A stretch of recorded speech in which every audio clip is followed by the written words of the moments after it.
Welcome back to our online lecture series on textile effluent treatments.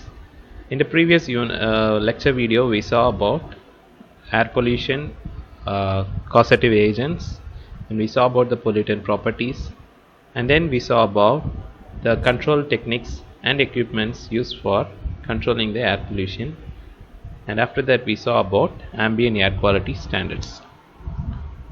And in this video, we'll see about noise pollution, then the types of noise pollution, then about the measurements and the control techniques which are adopted for noise pollution control. Okay, so as we all know, sound is a manifestation of vibration and it reaches human ears and stimulates sensation of hearing. The sound means some vibration that we hear in our day-to-day life. So when the sound becomes loud, disagreeable or unwanted, then it becomes noise. This is simple definition how you can say noise is. So noise is nothing but a sound which is very loud, disagreeable and unwanted. So such a sound is called noise. So all noise are sound, but all sounds are not noise. Okay.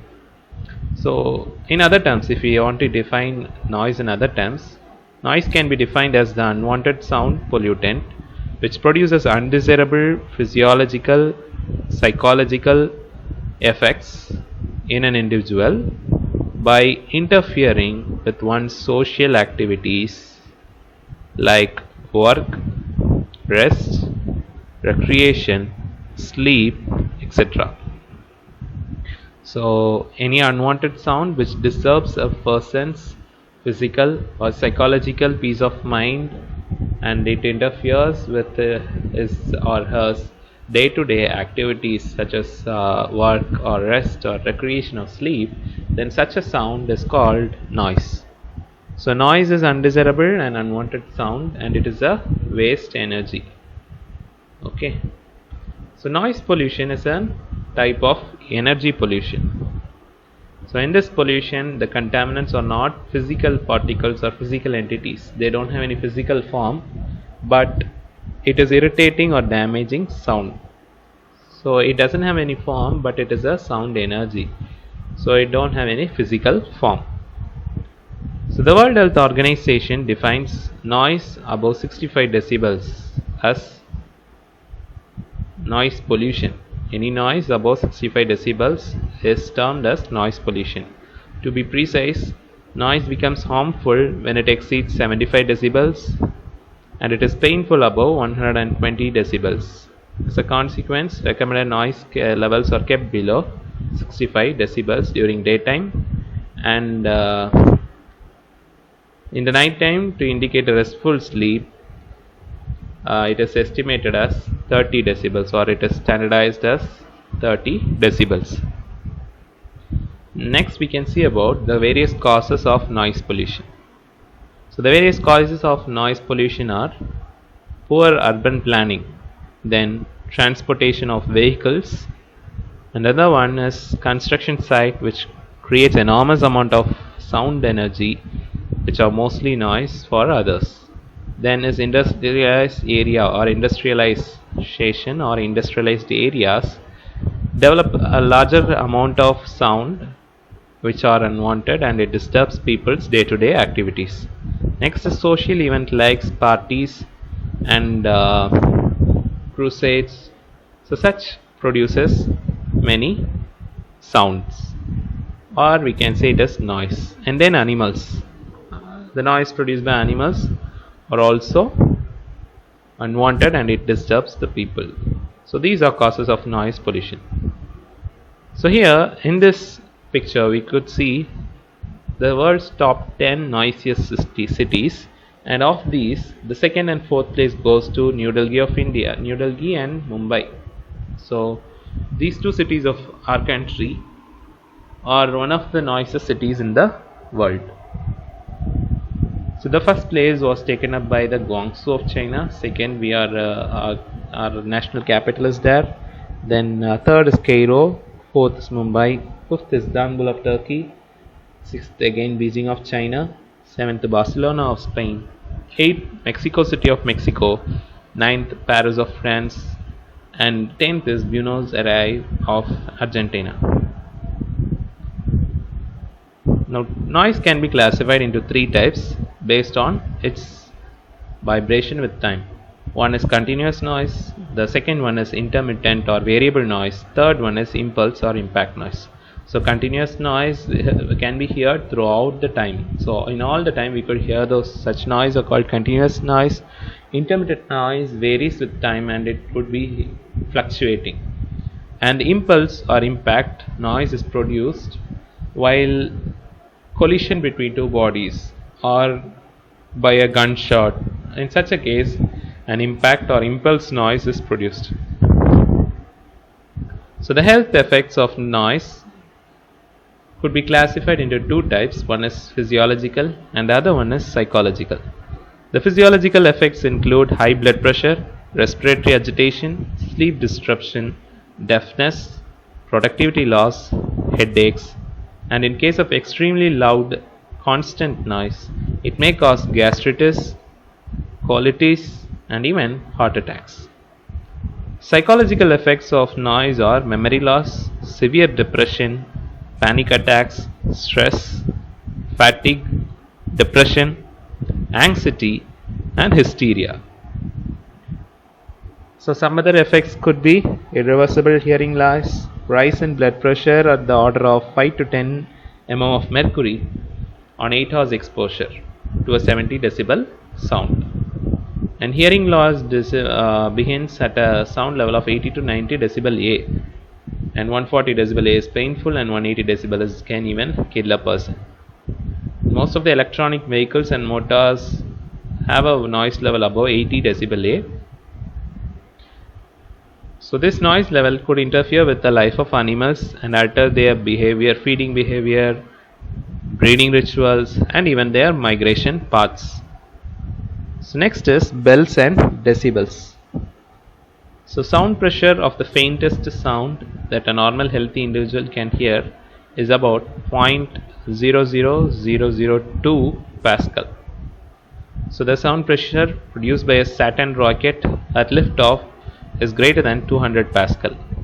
So even in scientific notation, this is an astronomical range of numbers, right? So it's a huge range of numbers.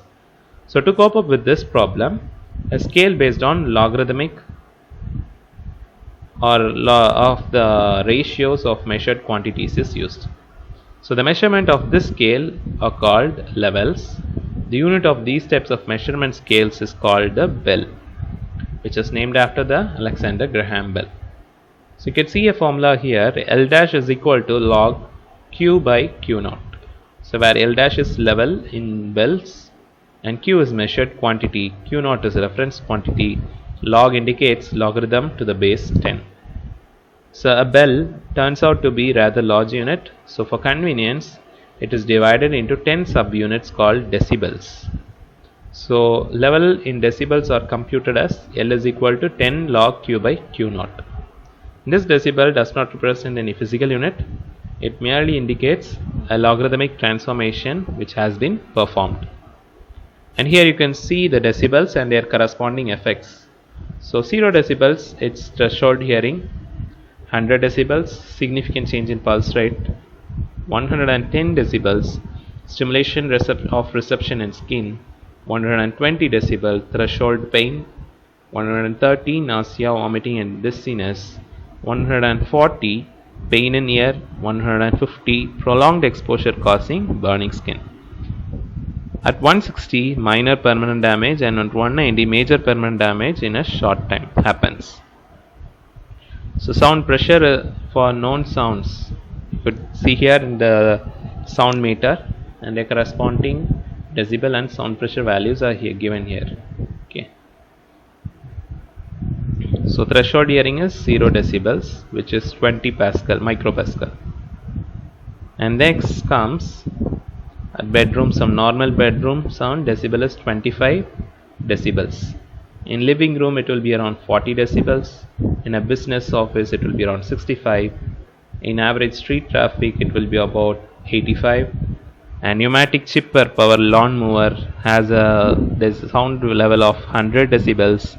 A jet takeoff hearing him from 100-meter distance has a decibel value of 125.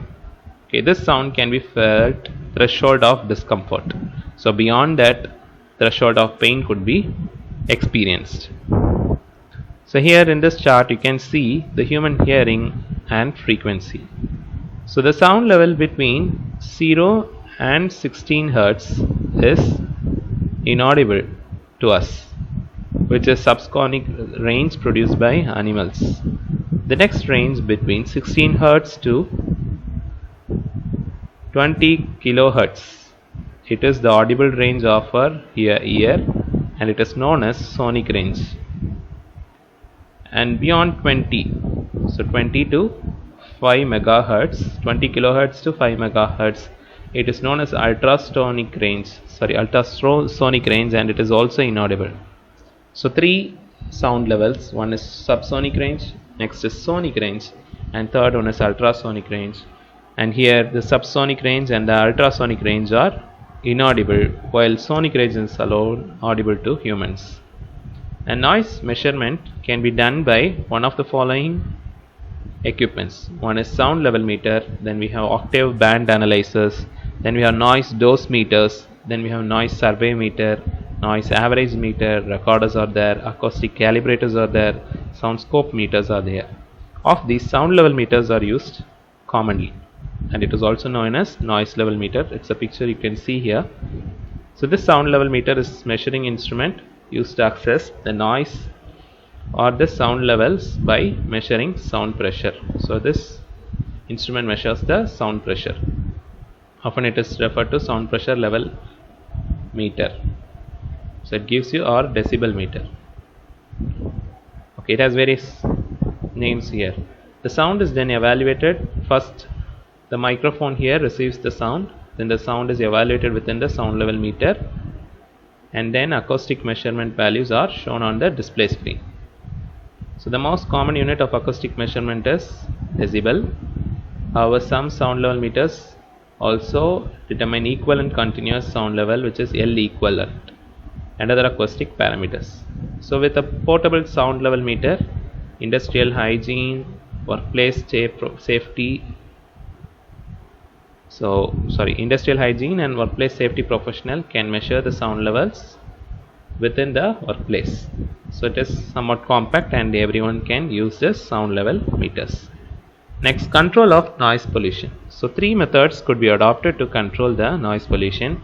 One is control at source, next is control on transmission path, and third is control at receiver. So three methods could be adopted. So in order to control at noise, you could adopt reducing noise level from domestic sector, that could be adopted. Then proper maintenance of automobiles could be done. Then control over vibration can be made, and prohibition of loudspeakers could be seriously adopted. And then selection and maintenance of machinery could be done periodically. Next is control in transmission path. So installation of this acoustic screens and barriers could control the travel of noise in the transmission path. Next, installation of panels and enclosures in a building can reduce the noise sound transfer.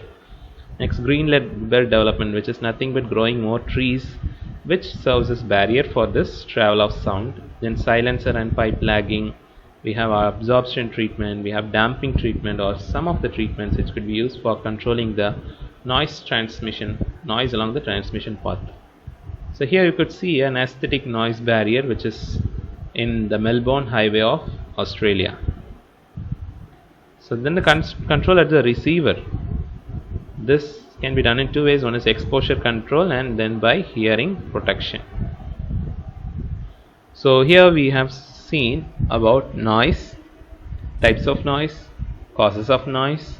Then we saw about the sound measurement in bells and decibels, and we saw about the various ways in use which you can measure the sound. So, and we saw about the sound level meter. Then we saw about the methods of controlling this noise pollution. So with this, our lecture series comes to an end, and we have seen about the textile effluent treatment so far, right from the textile processes. Then we saw about the discharge standards. Then we saw about the primary treatment methods, followed by secondary and tertiary treatment, and then we saw about the air pollution and noise pollution in general of along with this textile effluent treatments. So with this, we end this lecture series, and thank you.